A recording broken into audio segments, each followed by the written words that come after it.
ایک ایوریج انسان جو ہے وہ صرف 2% دماغ استعمال کرتا ہے اور باقی سارا ان یوزڈ قبر میں لے جاتا ہے، بغیر استعمال کیے واپس جاتا ہے.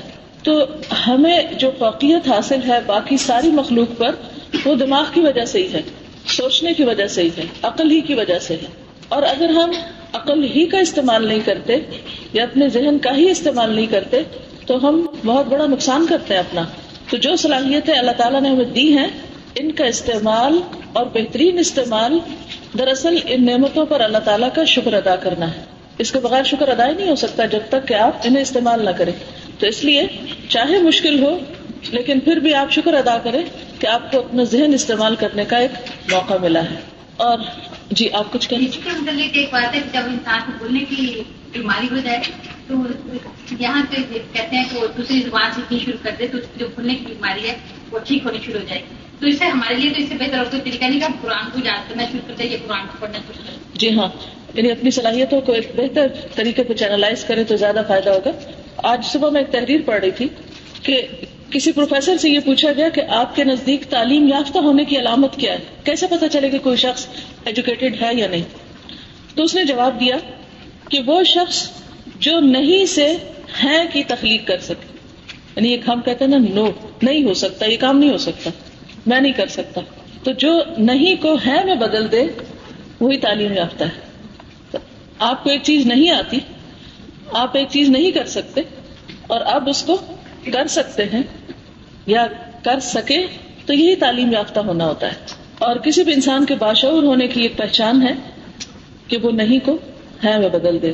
کیونکہ عموماً ہمارا کسی بھی کام کو جو ہمارے لیے مشکل ہوتا ہے یا نیا ہوتا ہے یا ہماری مرضی کے خلاف ہوتا ہے تو ہمارا پہلا ری ایکشن کیا ہوتا ہے؟ میں نہیں کر سکتی. فوراً ہم نو کر دیتے ہیں. امپاسبل، یہ لفظ بہت عام ہے، امپاسبل، یہ ہو نہیں سکتا.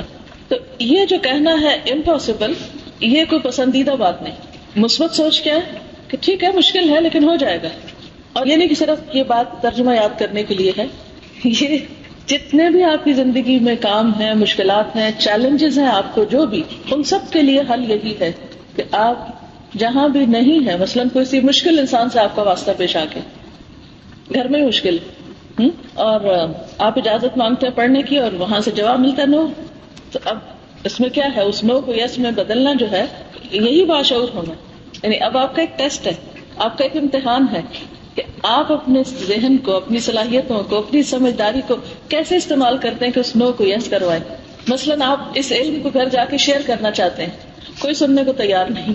اچھا، اب ایک سمپل آسان بات کیا، کوئی نہیں سنتا. کسی نے نہیں سنا، ہم نے بھی آ کے رونا رو دیا، کوئی نہیں سنتا. یہ بڑا آسان ہے، لیکن اس کا کیا فائدہ؟ آپ کی کیا بہادری، آپ کی کیا قابلیت؟ اگر آپ نے صرف اتنا ہی کہہ دیا کوئی نہیں سنتا، یا یہ نہیں ہو سکتا، یہ وہ نہیں ہو سکتا. یہ جو نہیں کا لفظ ہے نا، اسے زندگی سے نکال دینا چاہیے. عموماً ہماری عادت ہوتی ہے. اور اس میں آپ دیکھیے کہ جب آپ کسی کے ساتھ کمیونیکیٹ بھی کر رہے ہوتے ہیں نا، تو کسی کو بھی اوفینڈ کرنا ہو تو اسے فوراً نہیں کہہ دیا کریں. اگر آپ کو نہیں کہنی بھی ہے تو صبر کے ساتھ کہیں. یعنی بعض اوقات آپ کسی سے بات کرتے ہو کہتے یہ نہیں ہو سکتا، اب کچھ نہیں ہو سکتا، یا یہ ممکن نہیں، یہ پاسبل ہی نہیں، اس پہ بات ہی نہ کرو.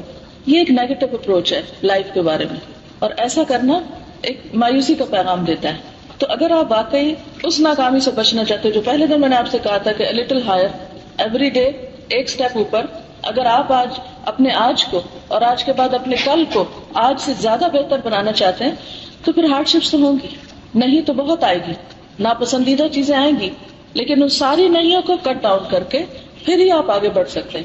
تو انہیں زندگی میں کوئی بڑا کام نہیں کر سکیں گے. بڑا کام تو کیا، جو آخرت کا اتنا سخت امتحان ہے ہمارے سامنے، اس میں بھی کامیابی مشکل ہو جاتی ہے. کیونکہ ہمارا امتحان ہی یہی ہے کہ ہم، امتحان کس کو کہے، کس کے لیے امتحان پسندیدہ چیز؟ امتحان ہے یہ کہ جو چیزیں ناممکن ہیں، جن کو ہم نہیں کی کیٹیگری میں آج تک رکھے، ان کو ہاں کے اندر تبدیل کر دیں.